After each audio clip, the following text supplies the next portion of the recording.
Zektar stared at the blue planet through the observation deck of his ship.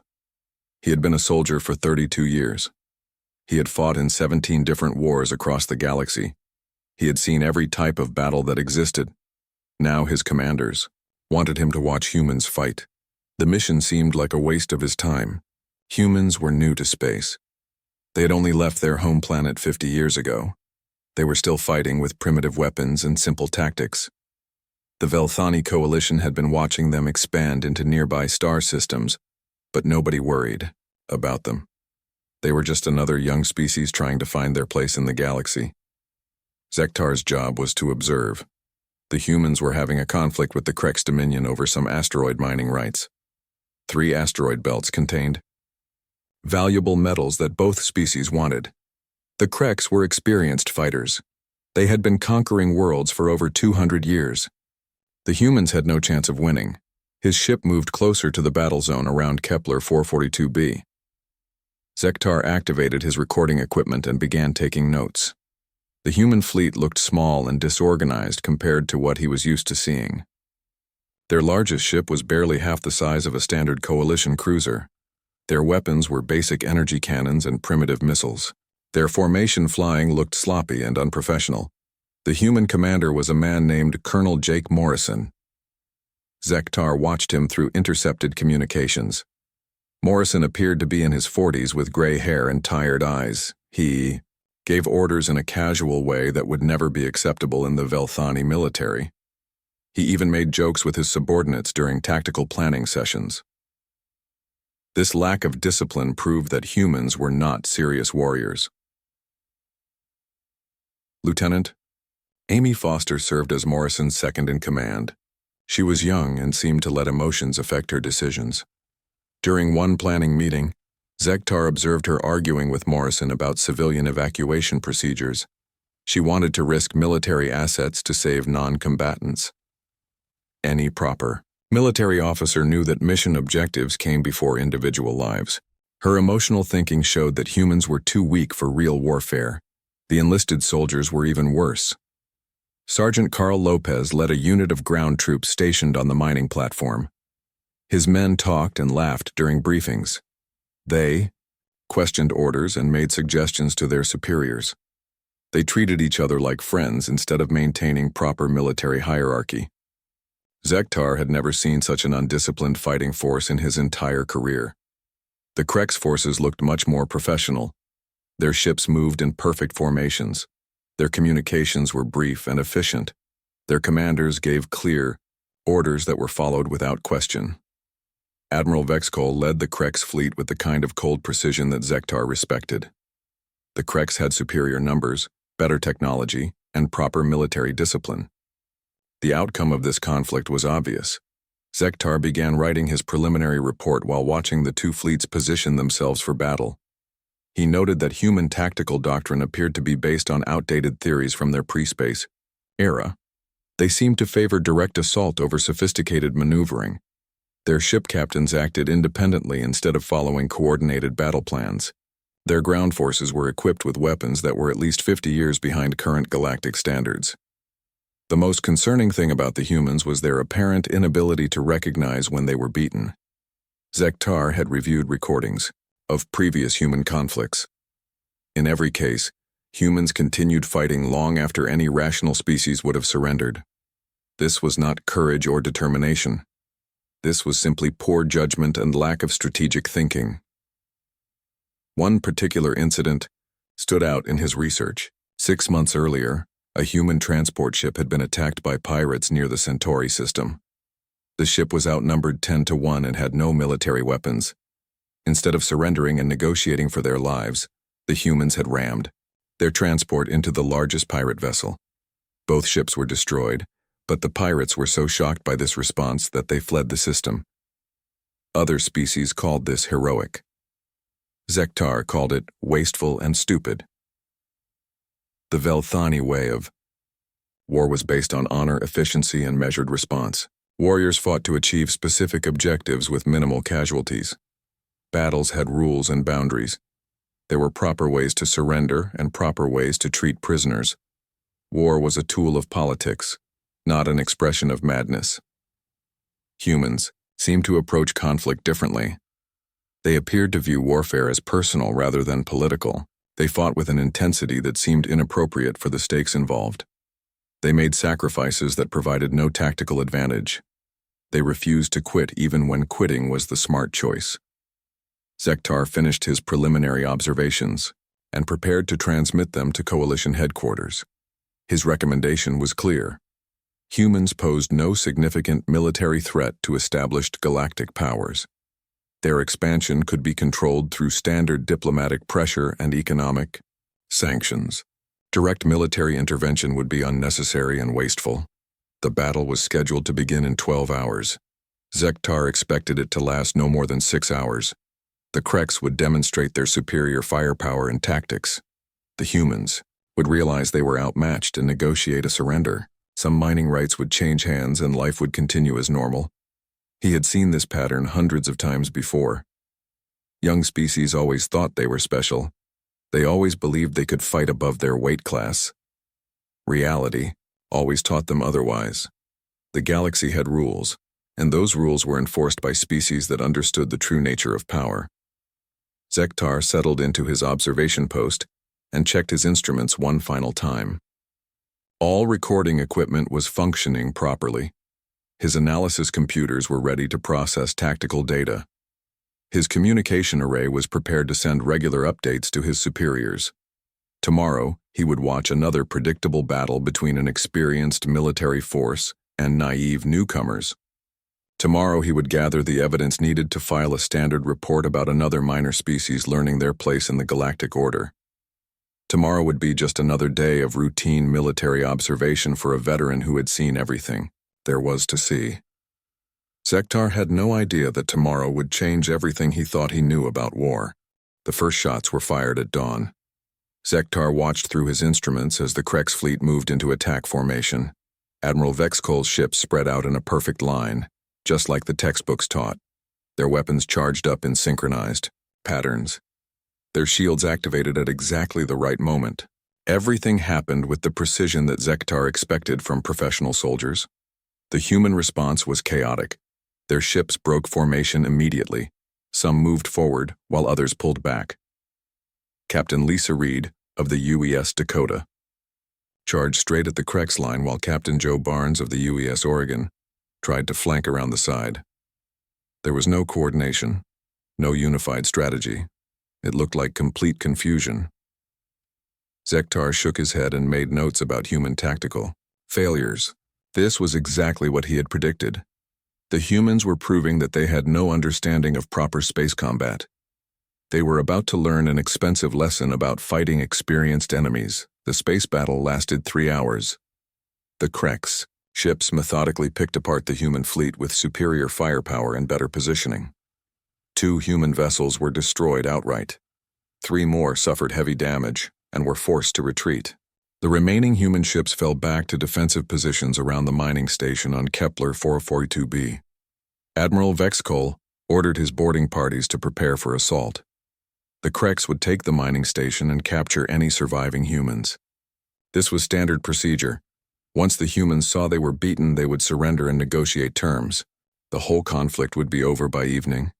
Zektar prepared to record the final phase of the battle.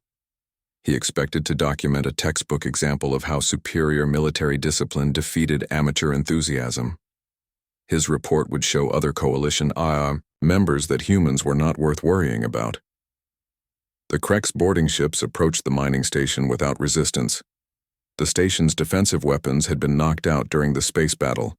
The humans had no way to prevent the assault. Teams from reaching their airlocks. Everything was going according to plan. Then something strange happened. The Kreks forces breached the station's hull and entered the main corridors. Zektar watched through their combat cameras as they advanced toward the command center. The station should have been full of humans ready to surrender. Instead, the corridors were empty and silent. The first Krek squad reached a junction near the mining control room. Suddenly, the walls exploded. Human soldiers emerged from hidden positions and opened fire at point-blank range. The Krek squad was wiped out in seconds. Zektar studied the recordings carefully. The humans had not retreated to a central defensive position like military doctrine required.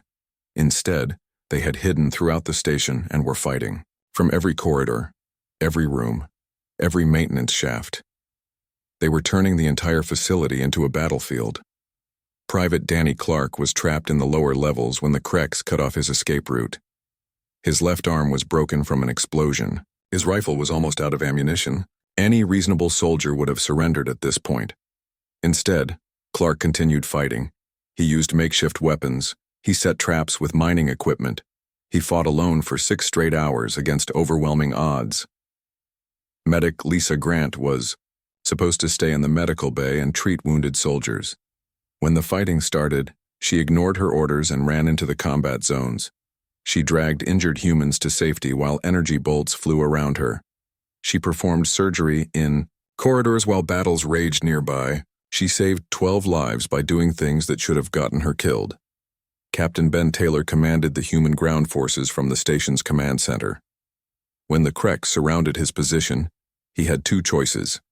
He could surrender and save his men's lives, or he could keep fighting and watch them all die. Taylor chose a third option that made no sense to Zektar. He ordered his men to split up and fight independently throughout the station. This decision violated every rule of military command that Zektar knew. A commander's job was to keep his forces together and use them efficiently. Taylor was deliberately destroying his own chain of command. He was turning an organized military unit into individual fighters with no central control. But somehow it worked. The Krex forces were trained to fight against organized resistance. They knew how to assault defensive positions and overcome coordinated enemy tactics. They had no idea how to deal with humans who refused to follow normal military behavior. Every room became a separate battle. Every corridor became a trap. Humans used mining equipment as weapons. They turned maintenance systems into booby traps. They fought from air vents and storage closets and places where soldiers were not supposed to hide. Sergeant Carl Lopez held the reactor room with just 4 men against 30 Krex attackers. When his position became hopeless, he didn't retreat. He didn't surrender. He rigged the reactor to overload and threatened to blow up the entire station. The Krex were forced to pull back because they couldn't tell if he was bluffing. Engineer. Rachel Kim was cut off in the communications center when Krex forces surrounded her section. She had no weapons training and no combat experience. She was supposed to be a civilian technician. Instead, she spent 8 hours sabotaging Krex equipment and broadcasting human positions to help coordinate the defense. She turned herself into a one-person intelligence network. Dr. Steve Chen ran the station's medical facility.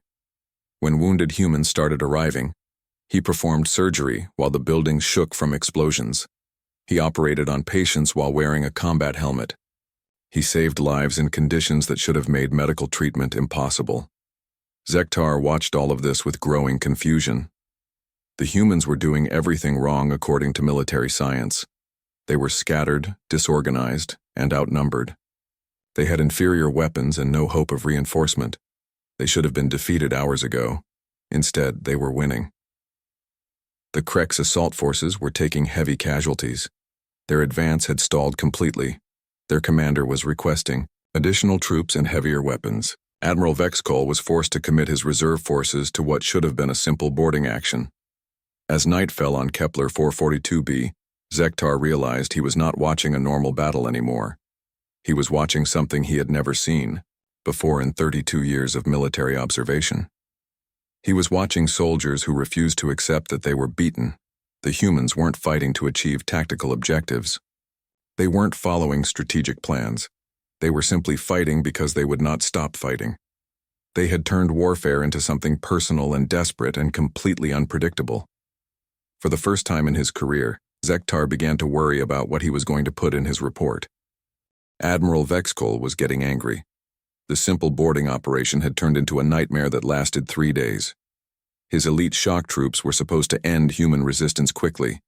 Instead, they were requesting more reinforcements every few hours. The humans on the mining station refused to die.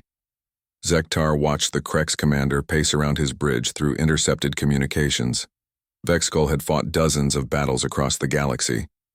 He had conquered 12 different worlds for the Dominion. He had never encountered anything like these humans before. The elite Krex assault units were the best soldiers in their military. They wore advanced combat armor that could stop any known weapon. They carried energy weapons that could cut through steel walls. They had enhanced reflexes and tactical computers that helped them fight multiple enemies at once. They were designed to be unstoppable. The humans were stopping them anyway. Sergeant Pete Williams had somehow gotten his hands on a Krex energy rifle. He had never seen this type of weapon before in his life. But within minutes of picking it up, he was using it. Against its former owners, he studied how it worked while people were shooting at him. He learned to adjust its power settings during combat. He became an expert on alien technology in the middle of a firefight. This should have been impossible. The Krex weapons were designed specifically for their physiology. The controls were shaped for Krex hands. The targeting systems were calibrated for Krex eyes. No other species had ever been able to use them effectively. Williams not only figured out how to fire the weapon, he learned how to modify it. He connected it to human power sources. He rigged it to work with human targeting equipment. He turned an alien weapon into something even more dangerous than it was originally designed to be. Engineer Rachel Kim was doing something even more disturbing. She was taking Krex technology apart and building new devices with the pieces. While her section of the station was under siege, she jury-rigged human explosives with Krex power cells. She created booby traps using alien sensors and human mining equipment. She was inventing new ways to kill her enemies while they were trying to kill her. Dr. Steve Chen had turned the medical bay into something that violated every rule of civilized warfare. He was performing surgery on wounded humans while wearing captured Krex armor. He was using alien medical scanners to help with human injuries. He was keeping soldiers alive in conditions that should have killed them hours ago. But the worst part was not what these individual humans were doing. The worst part was how they were changing as the battle continued. Zektar had studied hundreds of different species during his military career. Every intelligent race had limits. When they were pushed too far, they broke down. They became less effective. They made mistakes. They gave up. Humans were different. The longer the battle lasted, the more dangerous they became. Private Danny Clark had been fighting alone in the lower levels for 4 days. His broken arm had healed incorrectly. He was running on no sleep and very little food. He should have been delirious and helpless. Instead, he was moving through the station like a ghost. He knew every pipe, every wire, every hidden passage. He had become part of the machinery itself. Clark was setting traps that took hours to prepare. He was predicting where Krex patrols would move next. He was turning the mining equipment into weapons that no one had ever imagined before. He was not just surviving. He was hunting. Medic Lisa Grant had stopped following medical protocols entirely. She was performing battlefield surgery that should have been impossible. She was keeping wounded soldiers in the fight when they should have been evacuated. She was using alien medical technology that she barely understood to save human lives. Grant was not just treating injuries anymore. She was modifying her patients. She was using Krex stimulants to keep exhausted soldiers awake. She was transplanting alien technology into human bodies to replace damaged organs.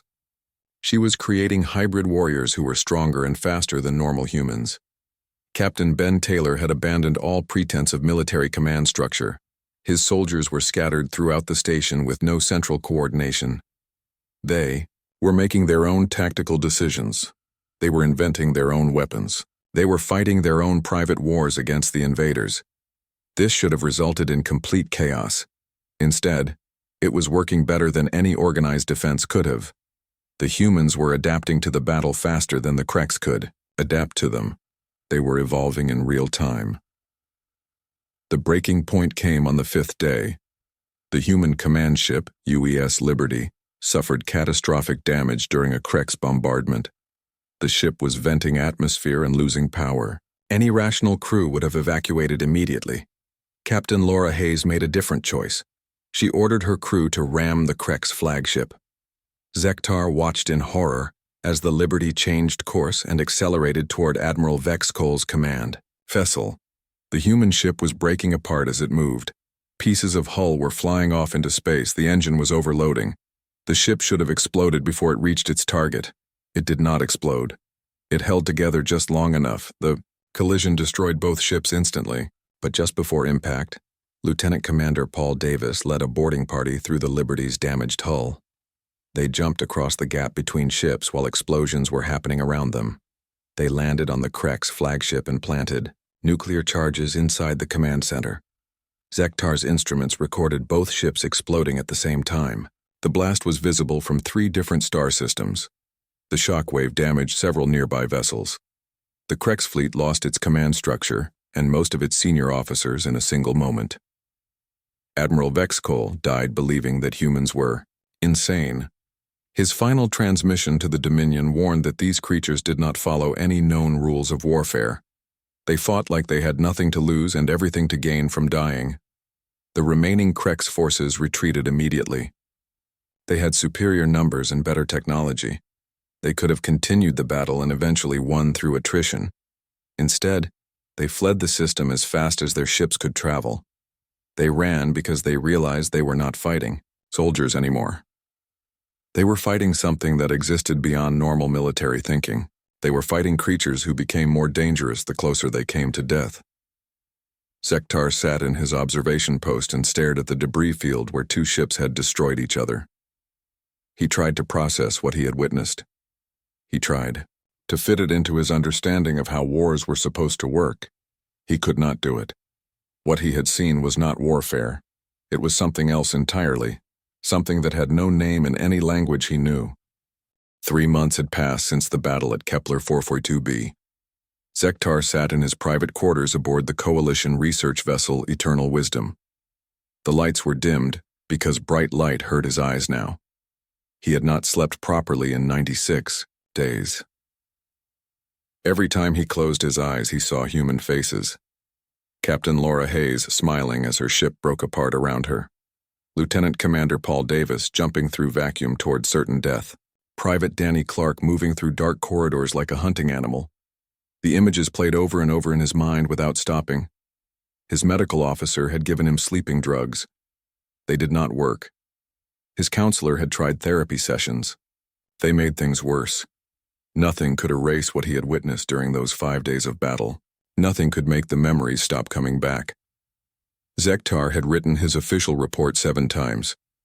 Each version was classified at the highest security level and sent directly to Coalition High Command. Each time, his superiors asked him to rewrite it because they could not believe what he was telling them. The final report was 147 pages long. It contained detailed analysis of human combat behavior, psychological profiles of individual soldiers, and tactical breakdowns of every engagement. But the most important part was a single recommendation that appeared on the first page in bold letters. Humanity must never be engaged in direct military conflict under any circumstances. Admiral Torvan had summoned Zektar to the command deck to discuss the report in person. The old Velthani commander had fought in more wars than anyone else in the Coalition. He had conquered entire star systems and negotiated peace treaties with dozens of hostile species. He was not easily impressed or frightened. But as Zektar explained what he had seen, Admiral Torvan's expression changed from skepticism to concern to something approaching fear. "You are telling me that humans fight without regard for their own survival," the Admiral said slowly. "No, sir," Zektar replied. "I am telling you that humans fight because they do not believe survival is the most important thing. They fight because they believe winning is more important than living." Admiral Torvan studied the combat recordings that Zektar had provided. He watched Private Danny Clark continue fighting with a broken arm for 6 hours. He watched Medic Lisa Grant run into crossfire to save wounded soldiers. He watched Captain Laura Hayes ram her ship into the enemy flagship while her crew cheered. "This is not normal military behavior," the Admiral said. "No, sir, it is not," Zektar agreed. "Every other species in the galaxy fights wars to achieve specific objectives. They have limits. They know when to stop. They understand that some prices are too high to pay." Zektar paused and stared out at the stars through the observation window. "Humans do not fight wars to achieve objectives, sir. They fight wars to win." Completely, no matter what it costs them. The Admiral was quiet for a long time. He reviewed more of the combat footage. He read Zektar's psychological analysis of human soldiers. He studied the tactical reports that showed how human behavior changed during extended combat. "What are you recommending?" Admiral Torvan asked finally. "I am recommending that we establish friendly relations with humanity immediately," Zektar said. "I am recommending that we offer them trade agreements, technology exchanges, and mutual defense treaties. I am recommending that we do everything possible to make sure they never view us as enemies." "And if we cannot avoid conflict with them?" Zektar looked directly at his commander. "Then we should surrender before the fighting begins, sir. Because if we force humans into a corner, we will discover something that I hope no species ever has to learn." "Which is?" "That cornered predators are the most dangerous creatures in the universe." Admiral Torvan approved Zektar's recommendations that same day. Within a week, coalition diplomats were making contact with human governments. Trade negotiations began immediately. Cultural exchange programs were established. Military cooperation agreements were signed. The official reason given to the public was that humanity showed promising potential as an ally. The real reason was classified at levels that most coalition citizens would never see. Zektar spent his remaining time aboard the research vessel writing supplementary reports. He analyzed human expansion patterns across the galaxy. He studied their colonization methods and diplomatic strategies. He tried to understand why they had spread so far and so fast in just 50 years. The answer was disturbing. Humans were not expanding into space because they were explorers or conquerors. They were expanding because they were refugees. They were running away from something. Zektar accessed the Coalition's files on Earth, the human homeworld. What he found there explained everything he had witnessed during the battle at Kepler 442b. Earth was a death world. The planet had experienced 5 mass extinction events in its history. Species survived there only by becoming the most efficient killers possible. Every animal on Earth was either a predator or prey. Often they were both at the same time. Humans had evolved in this environment for millions of years. They had developed as persistence hunters who could track prey across vast distances. They had learned to use tools and fire and cooperative tactics to kill creatures much larger and stronger than themselves. They had become the ultimate survivors on a planet that killed everything else. But they had also spent thousands of years fighting each other. Human history was an endless series of wars between different groups. They had developed weapons and tactics and strategies that were designed specifically to kill other humans. They had learned to fight with a brutality that no other species had ever needed to develop.